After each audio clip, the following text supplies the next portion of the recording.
Manahoana retsy? Mialatsika manelihela rivariva fa maninona ny tena nataonareo mivavahadiko mihitsy le fakonareo? Za no Berta voisine nareo le vavahady maitsomaitso. Oui, faly mahafantatra. Marina fa akaiky ny fanariam-pako ny tranoko fa na izany aza aza atao eo am-bavahadiko le fako fa atero tsara ao anaty fanariam-pako. Tsy izay zany ka fakonay ary mbola tsy mivoaka androany? No, dia tena le mpanampinareo mihitsy ny hitako nandalo teo anykeo mitondra sachet maintimainty iny. Za tsy manana-panampy. No, dia nao mihitsy zany le hitako iny. Nareo ihany manko ny vaovao eto amin'ity tanàna ity dia mbola tsy mahafantatra fa tsy eo am-bavahadiko no ariana ny fako fa atao tsara ao anatiny fanariana fako. Tony kositony re olona mba hadory fa dia aza terina fotsiny amin'ny fanariam-pako fa taritin'ny alikako le izy dia tonga ao an-tokotaninay. Vaovao eto tanàna maro nareo ka mbola tsy mahalala fa ny taratasy kabinet sy ny kosy tsy tonga dia ariana fotsiny ao amin'ny fanariam-pako fa dorana daholo. Dorana? Dia eto ihany koa dia manararoatra fa tokotapahana amin'izay ihany koa le paisonareo fa mihitsana ao an-tokotaniko daholo ny voaniny.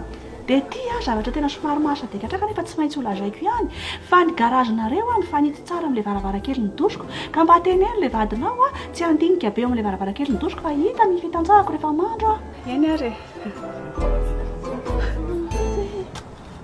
Ono aretsy, nareo nga le mahandro vorovorokena? Raha fitoto io andrahoako io, fa hoana? Tena raha mba azo atao dia aleo any tranonareo ny andrahoana le izy fa mamy eto tonga ny tokantranoko. Le alikako tsy mahazaka fa tonga dia mikohaka. Ahoana Toto Berta? Naleonay mihitsy nasiana tambody amin'izay tsy hisy olana ntsony amintsika mba tsy tonga any aminareo ntsony fofondokanay dia tsy hitandramosiako ntsony ianao rehefa mandro dia amin'izay koa ny alikanao mba tsy manao maloto eto tokotaniko ntsony. Hevitra tsara, tena tsara, fa saingy izao misy tsy milamina kely. Avinga ianao e? Manaraka rehefa tsara io mahitsy tsara. Jereo tsara e, jereo tsara. Misy zavatra tsy milamina jereo tsara ange. Tsy hitanao ve?